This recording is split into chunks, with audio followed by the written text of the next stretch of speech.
Good evening, ladies and gentlemen. I would like to thank the MHTC for kindly inviting me to share the story of Alpha IVF Group. Alpha IVF Group has been around for 25 years, and I hope to be able to share our story in the 20 minutes that are given to me.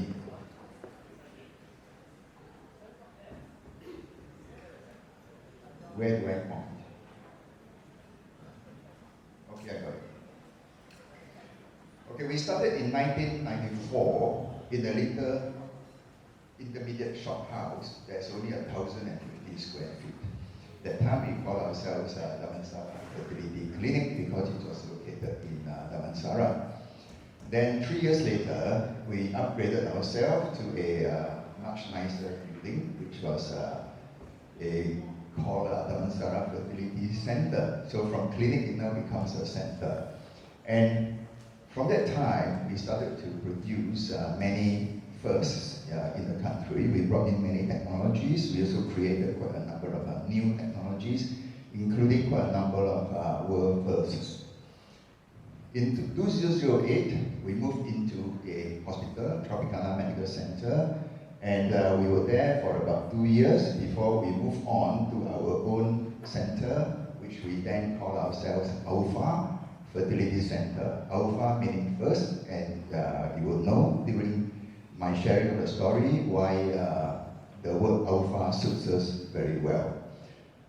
Today we have expanded into a center in Penang, which is called the Genesis IVF Center, and we have moved into a 30,000 square feet purpose renovated fertility center called Alpha IVF and Women's Specialists in Kuala Lumpur. And next month, we will be opening a IVF center in Singapore. So when we talk about the growth of a company or an organization, we don't just look at the quantity, we also want to look at the quality of the growth. So here, I would like to highlight to you, in very simple terms, the company size when we started in 1994, we only had 4 employees and 1 embryologist. Today, we have a total of 124 employees and 30 embryologists, andrologists, and geneticists. In fact, out of these 4 that started with us in the first center are still with us today. The throughput, we have now reached 2,500 fresh cycles as of last year, and this year we hope to be hitting close to 3,000 cases. So as I said, it's not just about quantity. The growth of a company should also talk about quality. And in the IVF industry, what better way to look at the quality of the company but to use the pregnancy rates. So the clinical pregnancy rate per embryo transfer when we first started was 35%, which was remarkable at that time. And in 2002, it was 40.8%. And today, we exceed 60% for all cases done, not just the good cases, but all cases included. So in 2002, we had a pleasant discovery when we found that our pregnancy rate of 40.8% was in fact higher than all the 70 IVF centers in the UK. And the average clinical pregnancy rate per embryo transfer in the UK at that time was 15%, and the highest center, which was the ARGC, had a rate of 40.3%. So we were pleasantly surprised, and that also prompted this industry-based magazine to come and interview us. So this was a Life magazine, which stands for Learning Initiative for Fertility Experts. So they came over to our place, did a very detailed analysis of our place, and they found the reasons why our pregnancy rates were so good. So highlighted in yellow here are all the reasons that they could find why our results were that high. Today, we benchmark ourselves again with international figures. In the UK, US, and Australia, there's mandatory reporting for IVF centers, and the latest figures that we find, the average national clinical pregnancy rate per embryo transfer, 30% in the UK, Australia 33, USA 47, and we pleasantly score 63.9% in 2018.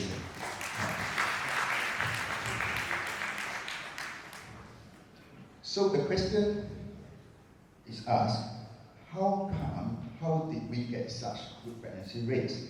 And most people have the answers that the factors are the laboratory, the equipment and the technologies, of course, the embryologists and the scientists, and the doctors. This would be the typical answer that would be responsible why a particular IVF center has got good pregnancy rates or not so good pregnancy rates.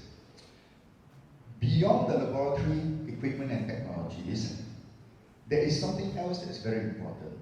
That is actually an understanding of the processes and procedures that makes up an IVF program.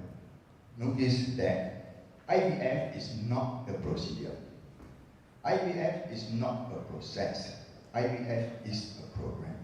And it is a program that consists of, this is where all the this yellow row is.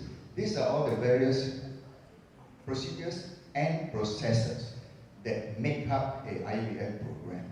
Now this is a crucial understanding before any center can hope to get good pregnancy rates. And we find that this is a patient when they first step into the doctor's room, then the doctor needs to have a proper assessment. If the assessment is not accurate from day one, the treatment or the management plan will go off tangent. I'm sure you can appreciate that statement, right? So this is a very important process, and it goes on to the correct patient selection or the correct treatment, and then the preparation, the ovarian hyperstimulation, the follicular tracking, egg pickup, and this is what happens in the laboratory inside this blue area. This is what happens in the laboratory, and after the embryo transfer, it goes back to the clinic. So we have here the yellow processes, which are the processes and procedures. We have the top line, which is a clinician. A doctor must be well-trained, nurses well-trained, the embryologist well-trained, and again back to the clinician. Then you find here the equipment and the technologies that is being used in order to maximize or optimize the outcome of the IVF program. And then you notice that this green and blue area is a series of, I put there R&D. Now this is R&D that is important in order to see where are the weak points in your entire program. Because if this part is weak, or if this part is weak, whichever is weak is going to determine and limit the potential of your IVF success rate. So look at this as a long road with many lanes, or look at this as a chain, and the chain is as strong as its weakest link. So if a center does not address any weak parts of it, your success rate is immediately limited to that part that is weak. So this realization, which we came up with 20 years ago, has also helped to guide us to keep on looking back and analyze how we can troubleshoot and improve our pregnancy rates. In addition to the laboratory, equipment and technologies, and a proper understanding and acting upon that understanding that IVF is a program, is the people behind it, the embryologists, scientists, doctors, and the support staff. And I would like to emphasize a little bit more on the people that makes up the IVF team that delivers the eventual success. And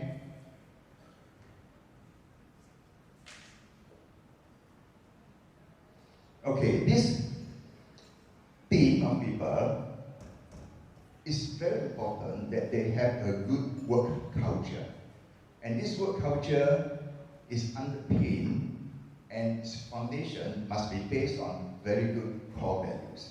And this is what I want to share with you. The core values that underpins Alpha IVF Group. And our values are excellence, innovation, integrity, and quality. And this is in fact the ethos that guides us through the years, and if I may say, this is actually the real secret behind our success. One of the hallmarks of excellence is to be able to meet industry gold standards. So here I'd like to share with you. These are some of the key gold standards in the IVF industry. One is blastocelation rates, right?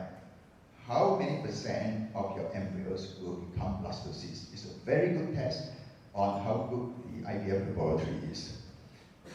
We score 75.9 to 82%, so we are consistently at about 80%, which not just meets industry standards, we actually set new benchmark for the industry. Implantation rates in good blastocysts, we actually get close to 80%, which again exceeds industry standards. When I say industry standards, I mean actually which exceeds the gold standards for the industry. And in clinical pregnancy rates, again in good blastocysts, we already exceeded 80%. And another remarkable thing that we have achieved is every single embryo that we have frozen and thawed up survived. And we're not talking about 4 out of 4 cases, we're not talking about 400 out of 400 cases, we're talking about 4,000 over cases that we have done with 100% survival. All these are documented in scientific publications. Then we talk about innovation, which is another of our core value. And one of the hallmarks of innovation in the medical industry is your scientific papers. How many scientific papers do you publish? In journals, in medical journals, in medical congresses. And here we have an excellent track record that in this year alone, we already had 13 papers that were published. Last year, we were a little bit easy, we had only 10. And in 2017, we had 13. And 2016 was a bumper year, we had 20 scientific papers published. And not only do we do R&D and do analysis and come up with all these papers, we also collaborate with other IVF centers from around the world. Last year, we started this endometrial receptivity analysis thing, which is again something new. And there were a total of 13 IVF centers from around the world that participated in this multi-center trial. And you notice here that in Asia, it's only one center in Japan, and here we are in Malaysia. So the results of this paper will come up sometime next year. We also collaborated in a paper on artificial intelligence in IVF. So there were a total of 12 IVF laboratories. They were mostly in Australia and some in the US. And there is Alpha Fertility Center, which is in Malaysia. And in fact, of these 12 centers, we were the only center that had extra information because of the use of our time lapse. And this, to the best of our knowledge, this is the first paper in the IVF industry on AI. So right there in front, with the rest of the world, setting new discoveries and new methods in IVF. So when we have excellence, we have innovation, you combine the two, it is not surprising that we actually come up with many world firsts. I've counted, I think we have about 18 world firsts to date. And recently, in this year alone, we published a paper which for the first time in the industry, we actually could show that the day 1 M2 oocytes and the day 0 M2 oocytes actually have the same euploidy rates. Okay, this has never been demonstrated before, so it is a new discovery in the industry.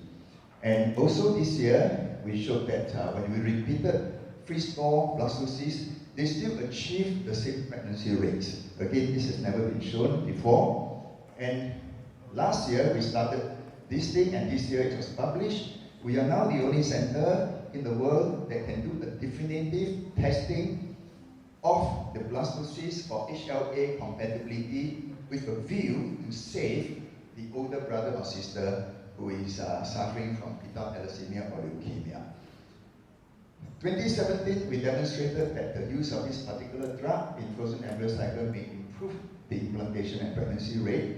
And a year before that, we demonstrated that combining a day 5 and day 6 blastocysts can result in high pregnancy rates. So these are all new things which the IVF industry has not done before. So, to achieve all these things, again, the core values. So where do the core values rest? The core values rest in the people, in the team. And this is a picture of the team dressed up for a photo shoot. And we work on the team by inculcating the culture of excellence, a culture of innovation, a culture of being honest and fair, which is integrity, and delivering high quality products to everybody.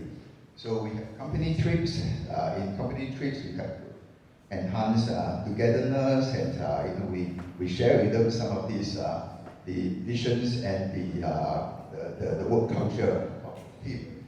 So we have a team building just only 2-3 weeks ago, and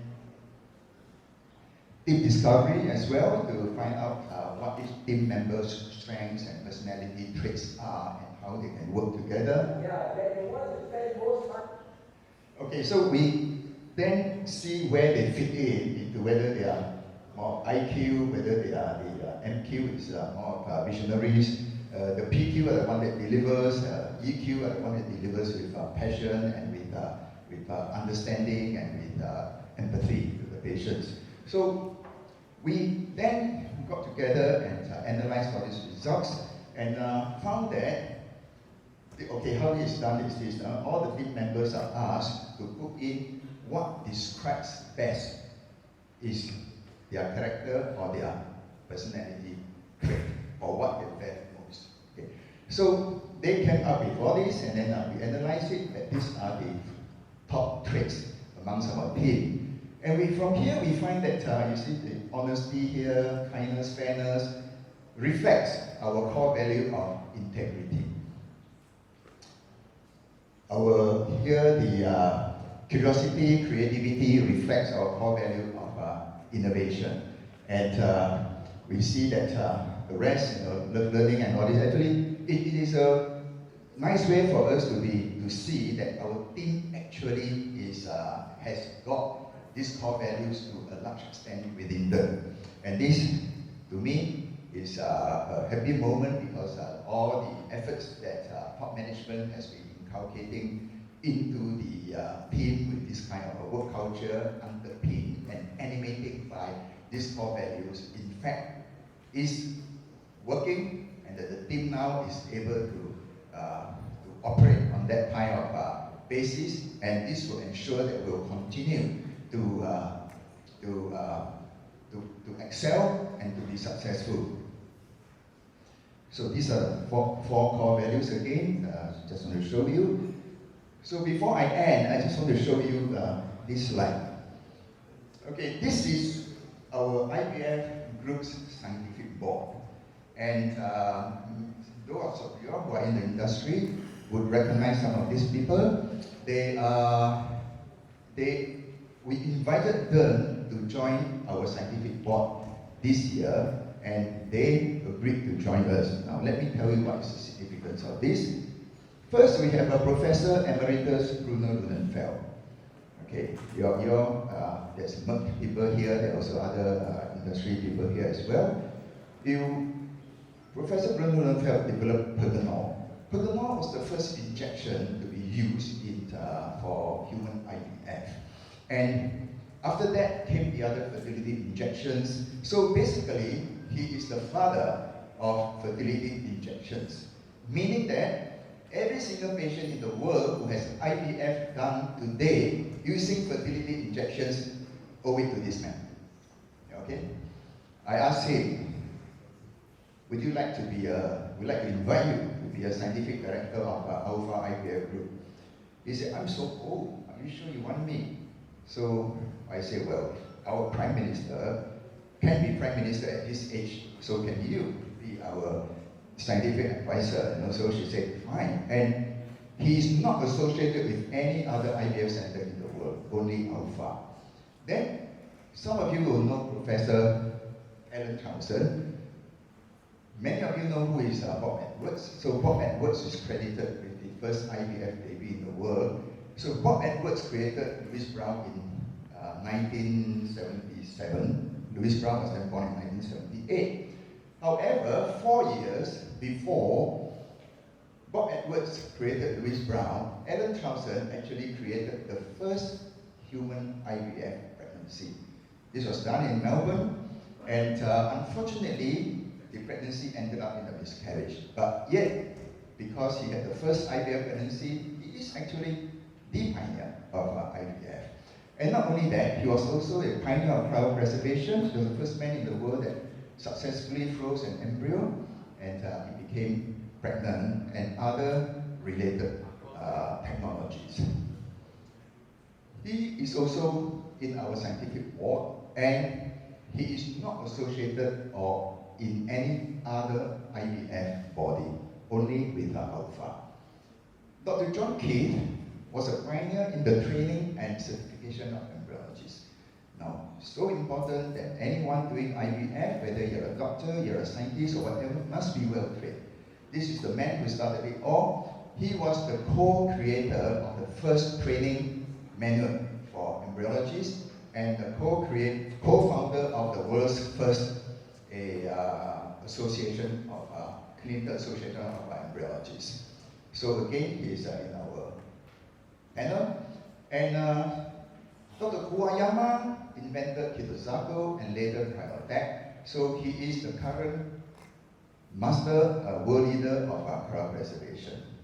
So here we have the two very pioneers of IVF sitting exclusively only in Alpha. So the point I want to make is this. The fact that these pioneers and giants of IVF agrees to be in our advisory, our scientific board, says a lot. It's a big testament to what we are, because these people would not want to be associated with just an ordinary IVF center. So with that, I would like to say that I think we have arrived as a group in the field of IVF, and that's not to say that we are going to rest on our laurels, no, but we will want to continue to raise the bar to even greater heights so that our patients can benefit from our efforts. Thank you.